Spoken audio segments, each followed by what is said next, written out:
Hello everybody, welcome back to my YouTube channel. So guys, in this video I'm gonna be showing you how to fix lost line no longer available. Do you want to call using your remaining line?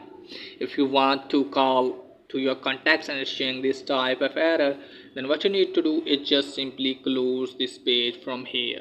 And firstly you have to make sure that you have updated your device to the latest version. So from here you have to check if any update is available here. If any update available here, then you have to update your device to the latest version. And after that what you need to do is just simply open control center, and from here what you need to do, just simply turn on aeroplane mode on at least for the 30 or 40 second, and then you have to turn it off.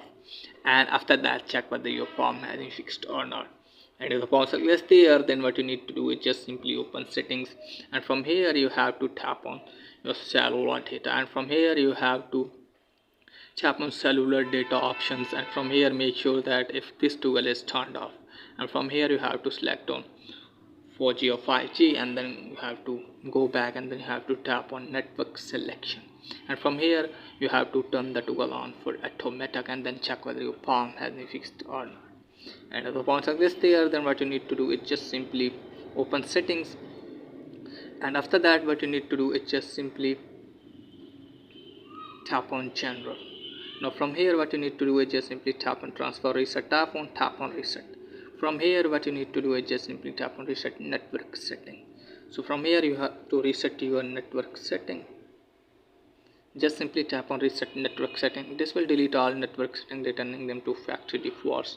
And after that what you need to do is just simply open your phone app, and then you have to tap on reset, and from here you have to delete your all recents.